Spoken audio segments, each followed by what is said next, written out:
Assalamualaikum warahmatullahi wabarakatuh. Halo Tribuners semuanya, saya host Emil Mahmud Shah. Podcast tamu kita tribunpadang.com, Tribun Network. Sebagaimana kita ketahui, podcast ini adalah mengulas tentang berbagai hal, isu sentral yang menarik dan hangat diperbincangkan, dan menghadirkan para narasumber yang cukup kapabel dan juga punya latar belakang yang mumpuni. Dan kali ini kita menghadirkan seorang narasumber, yaitu bernama Ibu Devi Diani. Beliau adalah seorang perempuan yang belakangan sudah bertekad untuk maju sebagai calon legislatif dalam pemilu 2024. Dan sesuai temanya, kali ini yang kita angkat adalah perempuan Minang menembus parlemen. Nah, ini kalau bahasa Minangnya perempuan itu padusi ya, Bu Devi ya. Baik, Tribuners, sebelum kita berbincang lebih jauh, silakan Ibu Devi Diani menyapa dulu Tribuners. Silakan, Bu. Terima kasih. Assalamualaikum warahmatullahi wabarakatuh. Hai Tribuners, salam sejahtera untuk kita semua. Baik. Sangat luar biasa, Bu Devi. Kita bincang-bincang ini ya, seputar ini politik ya, mungkin ya kalau temanya ya. Walaupun sedikit juga saya ulas tentang background beliau. Ibu Devi Diani ini adalah juga seorang jurnalis dan perempuan. Ya, jurnalis perempuan yang tergabung juga dengan beberapa di medianya dan juga advokat atau pengacara ya, dan juga praktisi ya. Jadi banyak sebenarnya yang berkecimpung yang di bidang yang digelutinya. Dan terakhir ini beliau memilih terjun ke dunia politik. Ini sangat surprise lah mungkin bagi teman-teman ya yang sama jurnalis termasuk kami. Dan kita hadirkan karena menjadi tema yang sesuai dengan tema yang kita angkat dalam podcast ini, Bu. Iya. Bu, kita langsung aja ya. Tadi Ya, kita sudah buka dengan pengantar bahwa Ibu maju sebagai calon legislatif dari daerah pemilihan 1 Kota Padang, untuk di DPRD Sumatera Barat. Benar. Benar, di Sumatera Barat. Silakan tanggapi, Bu. Kok tiba-tiba Ibu putar haluan yang kayak bilang politik? Kita pengen dengar nih. Silakan. Wah, sebenarnya sih tidak putar haluan gitu kan, dan itu tentunya sudah melalui perjalanan yang cukup panjang dari keseharian saya yang berawal dari jurnalis, terus karena dengan background hukum, lantas mendalami hukum dan terjun sebagai praktisi, dan akhirnya ke politik. Dan ini tentu nggak juga serta-merta gitu kan. Nah, tetapi pada dasarnya kita kan ingin memberikan sesuatu dari apa yang kita miliki, termasuk dari kompetensi kita dan kapabilitas kita gitu. Nah, sebagai jurnalis mungkin kita berada di lapangan sesuai dengan tupoksi kita ya, menjadi jembatan informasi kepada masyarakat gitu. Nah, sebagai praktisi hukum ya, saya bekerja memperjuangkan hak-hak masyarakat dari sisi hukum, dan tentunya ada koridor yang mengaturnya. Kita hanya bisa sebatas itu gitu. Kita tidak bisa mengintervensi terlalu jauh. Nah, bagaimana caranya gitu? Karena perjalanan panjang itu juga lah ya, dari jurnalistik terus ke praktisi ya.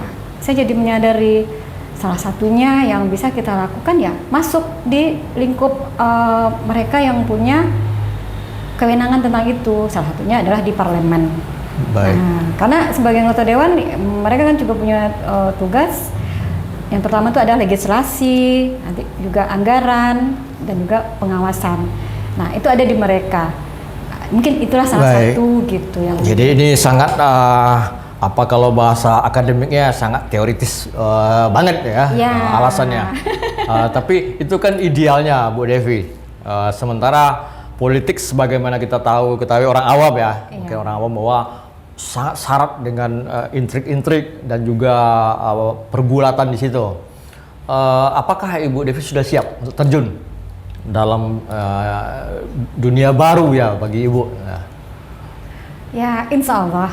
Artinya kita ketika memutuskan sesuatu tentunya dengan segala konsekuensi yang mungkin bakal kita hadapi gitu kan.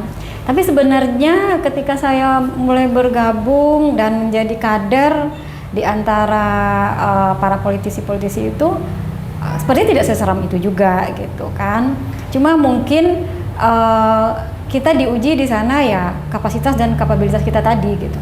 Kalau kita bukan siapa-siapa dan tentu kita tidak akan bisa untuk menyuarakan seperti yang dituntut oleh parpol. Partai politik itu kan yang dikejarnya ada kekuasaan. Gitu. Nah, ketika kekuasaan di tangannya, ya itulah tugas-tugas yang diperolehnya sebagai anggota dewan tadi. Nah, kalau kita nggak mampu, ya mungkin akan suatu yang menakutkan. Misalnya, kalau soal waktu tentu saja kan kita akan berfokus kepada dengan masyarakat segala macam. Tapi saya juga ingin menginspirasi kaum perempuan gitu kan. Kalau mereka bisa gitu dan tidak harus menakutkan itu gitu. Sampai hari ini saya insya Allah menjalannya dengan baik, dengan ya ada keseimbangan lah untuk keluarga dan juga pekerjaan saya. Gitu. Baik, tentu banyak nih partai yang ada ya. Bu Devi menjatuhkan ke salah satu parpol atau partai politik. Bisa silakan Ibu sebut nama nanti. Dan ya. Alasan tadi memang kan sudah ada alasannya. Tentu Ibu sudah punya pertimbangan. Iya benar. Itu. Silakan Bu. Benar. Tapi bagaimanapun saya kan bergabung nih di Golkar. Ya. Nah kita juga udah tahu Golkar kan partai yang cukup tua. Di antara zamannya Orde Baru cuma ada 2 partai dan 1 Golkar. Golkar ketika itu belum partai politik. Nah setelah reformasi baru jadi partai politik. Dan salah satunya itu yaitu di Golkar juga dia terbuka. Jadi ada kaderisasi. Kita itu memang diperhatikan lah dari sisi potensi, dari sisi nggak melulu ya. Hal-hal yang sifatnya materi gitu ya, walaupun itu pendukung. Tapi sejauh ini seperti saya sampai hari ini dan itu benar-benar kemampuan kita gitu. Nah, jadi ketika saya menjatuhkan pilihan ke Golkar, karena salah satu alasan seperti itu gitu. Mereka sangat welcome menerima saya sebagai kader perempuan gitu kan. Nah, bergabung dengan kelompok perempuan politik Partai Golkar gitu. Dan saya menikmati itu gitu. Baik, Bu, sebelum lanjut kita coba minum dulu. Kebetulan agak serak.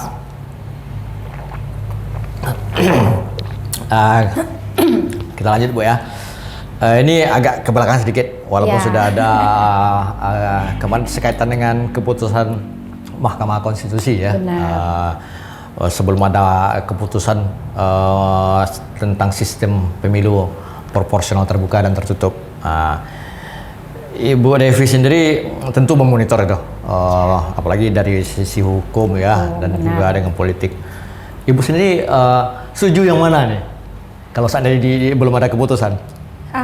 Iya, makanya. Jadi sebelum ada keputusan tuh saya justru lebih memilih vakum gitu kan, karena tidak mau bergerak gitu. Karena memang saya lebih cenderungnya walau pribadi ya, nah terbuka gitu. Dan partai juga menginginkan terbuka juga gitu. Karena kita udah pengalaman lah ya, mungkin ketika zaman Orde Baru kita tertutup terbuka ini bukanlah hal yang baru bagi kita gitu kan. Bagi orang tua kita yang di zaman Orde Baru mereka sudah tahu gimana rasanya tertutup dan sekarang kita menikmati terbuka gitu.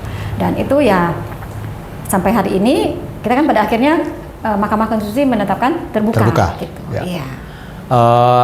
Tentu sudah ada pertimbangan plus minusnya sudah diulas juga ya. Dan sebenarnya secara narasi hukum yang juga diekspos di media kan sebenarnya sudah selesai. Dan ketika itu pernah tersiar di teman-teman media, Ibu Devi sendiri tadi mengatakan vakum. Tapi sebenarnya Ibu melihat kalau seandainya tertutup, apa yang bisa diambil manfaat bagi seorang politisi ya, bukan Ibu pribadi, mungkin bagi politisi lah. Diulas sebagai orang jurnalis juga. Sebenarnya kalau tertutup gitu kan, mereka yang mengajukan uji itu salah satunya kan mendalilkan dengan tertutup itu ada kepastian untuk kuota perempuan gitu kan, karena yang akan duduk di parlemen itu kan partai yang menentukan. Nah, partai bisa aja langsung menunjuk ada perempuan di sana. Nah, itu gitu. Tetapi sementara dengan terbuka ini, perempuan dan laki-laki berjuang sama-sama gitu. Jadi fair-fair aja. Bisa jadi perempuan, bisa jadi dalam satu partai itu karena tidak mencapai kursi yang penting bisa hilang, nggak ada perempuannya, justru laki-laki semua, bisa jadi gitu. Nah, mungkin salah satu dulu itu alasannya. Tetapi tidak juga bisa gitu kan. Itu kan kalau saya sendiri pribadi nggak mau juga. Itu kan kayak seperti dikasihani gitu kan. Ya kita berjuang aja sesama dengan laki-laki seperti sekarang ini kan. Ya tunjukkanlah kapasitas dan kapabilitas kita. Karena kita juga tidak menutup mata kan, di bangku perkuliahan kita juga tahu yang selalu menonjol itu perempuan gitu kan. Cuma ketika dia sudah berkeluarga dan nah di sana mungkin ada penurunan dari aktivitasnya. Tapi saya kira banyak juga yang mereka tetap eksistensi dirinya di kegiatan-kegiatan sosial gitu. Baik. Ini menarik sesuai dengan tema kita, Bu Devi ya, bahwa perempuan Minang menembus parlemen. Ya. Kita bahas tentang kuota perempuan.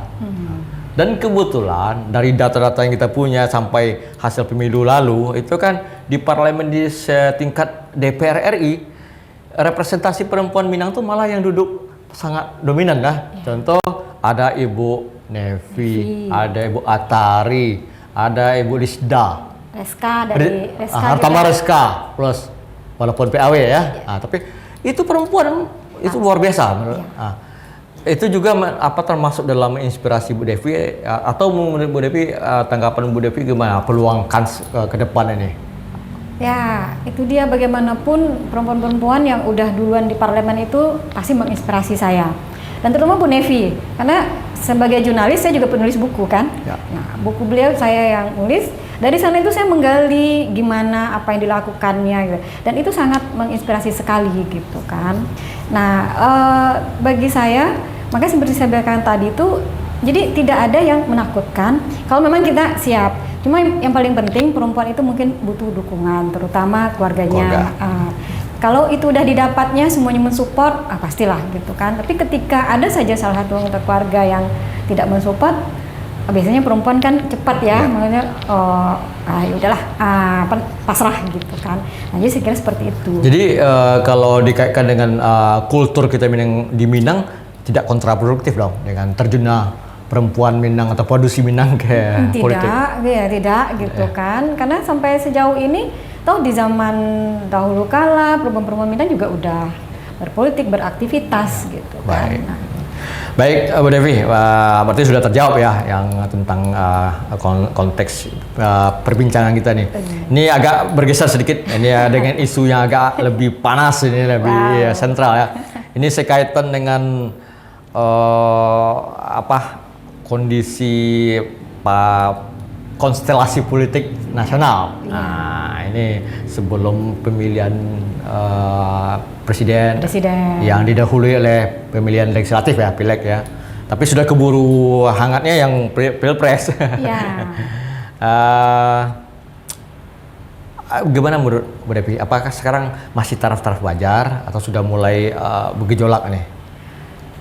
Saya kira sampai saat ini masih terbilang wajar ya, karena kita kan juga berkaca situasi pemilihan tahun ini sama dengan 5 tahun yang lalu kan, presiden dan legislatif sepaket gitu kan. Nah, tahun ini juga, nah artinya penyelenggara pemilu tentunya udah mensiasati hal itu gitu kan. Dan kita pun partai politik juga sudah mempertimbangkan itu gitu. Nah, karena apa? Misalnya kayak saya dari partai sampai saat ini, kita kan Golkar juga rencana mengajukan calon presidennya. Cuma sampai sekarang kan belum. Nah, artinya kita ya saat ini lebih ke pribadi kita sebagai caleg dan untuk mengoptimalkan momen-momen waktu sekarang ini gitu kan, sebelum tahapan kampanye itu dimulai gitu. Nah, sejauh ini yang untuk kita di Sumbar sosialisasinya berjalan lancar, alhamdulillah. tokoh-tokoh yang datang dari pusat, baik dari partai-partai lain, kayaknya masih bisa termanage dengan baik lah, tidak mempengaruhi hal-hal lain gitu. Baik, kalau memang pandangan atau penilaian Ibu masih wajar Tataruf yang hal yang lurus-lurus saja atau aman-aman saja, balik saya pertanyaan saya berikut ini. Kalau memang tidak ada black campaign atau kampanye yang seperti itu, kalau negatif campaign menurut Ibu gimana? Yang artinya dibongkar ketidakberhasilan figur-figur tuh, tapi itu menjadi referensi atau pengetahuan bagi calon pemilih. Menurut Ibu bagus tidak? Ya, mungkin ada beberapa hal yang mungkin tidak terpantau bagi saya ya, kalau seperti yang Bang Emil sebutkan tadi itu gitu kan. Kalau saya sih sampai hari ini masih menilainya wajar saja. Kalau sifatnya black campaign gitu kan, kadang-kadang sesuatu itu bisa kita jadikan tantangan gitu kan, tidak selalu hal jelek itu menjatuhkan kita gitu kan. Dan saya selalu menjunjung etika politik yang baik ya gitu, termasuk juga dalam untuk mensosialisasikan diri saya sendiri gitu kan. Saya tidak berusaha untuk memakai kata-kata yang mungkin akan menyudutkan orang-orang tertentu, partai-partai itu, tidak gitu kan. Saya cuma akan memakai bahasa yang menaikkan diri saya sendiri gitu. Jadi kalau ada yang negatif campaign gitu kan, tidak baik campaign ya, negatif campaign. Negatif. Nah, dari sisi etika politiknya saya akan mencermatinya. Tapi kalau sudah ada berbau pidananya ya mau tidak mau kita tentu akan bergerak juga gitu kan. Ya, tentu ada batas-batasan ya. Baik, Bu Devi. Ini sebelum terakhir, kayak Ibu juga pengen minum, silakan. Udah mulai serak. Silakan kalau tadi diminum aja, Bu. Bisa dipersilakan. Mungkin di penghujung nih ya. Kita di perbincangannya sudah bergulir tadi. Ini tadi nasional, ini lokal. Iya. Nah, Bu Devi itu selaku sudah lama di sini, kemudian ya apalagi ya, mulai mungkin dari sekolah dari tingkat dasar sampai perguruan tinggi di sini ya, Sumatera Barat. Kalau kondisi politik lokal di Sumatera Barat, menurut Bu Devi gimana nih? Kalau Sumatera Barat mungkin berbeda ya dengan di Jawa sana gitu kan. Kalau kita sangat dinamis gitu kan, mereka tidak akan segitu aja disuguhkan calon tertentu, termasuk biar calon presiden sekalipun, ya mereka welcome aja, terima aja gitu kan. Nah, semua menyambut baik. Siapapun yang datang ke sini, calon-calon tuh selama yang saya tahu disambut baik semua gitu kan. Belum ada masyarakat yang perpecahan di tingkat keluarga sampai saat ini belum ya. Nah, kalau dulu memang saya akui kadang-kadang suami istri aja bertengkar dengan calonnya. Tapi sampai saat ini, mungkin saya kira itu pendidikan politik juga. Kita belajar dari 5 tahun lalu yang sempat terbelah ya. Terpecah belah antara cebong dan kampret gitu kan. Nah, sampai hari ini saya kira masihlah berjalan sesuai wajar. Ada, wajar. Saya kira atau saya yang luput ada kasus-kasus tertentu rasanya belum ada ya. Sejauh ini ya masih aman. Insya Allah. Mudah-mudahan ya, pemilu damai sesuai dengan harapan semuanya. Ya, baik, ini sudah hampir di penghujung ya. Mungkin kita tidak memberikan konklusi tersume lah, karena poin-poin pertanyaan tadi saya rasa sudah bisa dipahami. Nah, terima kasih atas kehadiran Bu Devi di studio kami dan podcast tamu kita tribunpadang.com. Mudah-mudahan ini bermanfaat bagi Tribuners semuanya. Dan sebelum saya tutup, para Tribuners jangan lupa klik platform media sosial kami, akun YouTube Tribun Padang Official, TikTok, Instagram, dan Facebook. Saya akhiri. Assalamualaikum warahmatullahi wabarakatuh.